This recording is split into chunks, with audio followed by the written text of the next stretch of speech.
कोई stay order नहीं होता। आर्मी चीफ बिल्कुल सदर और वजीर आजम की स्वाबदीद थे। जिस दिन परवेज मुशर्रफ को नवाज शरीफ ने डिसमिस किया, उस लम्हे वो रिटायर हो गया, उन्हें बगावत की थी।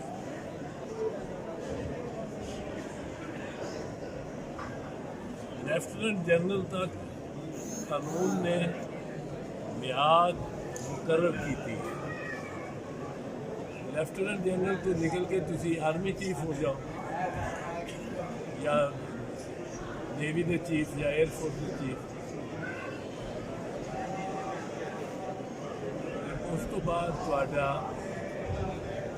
कोई सिक्योरिटी नहीं।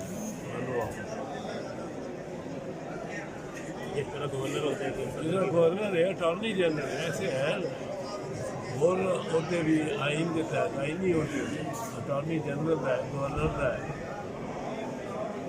उनकी खुशनुदी हाँ, उनकी खुशनुदी बिल्कुल।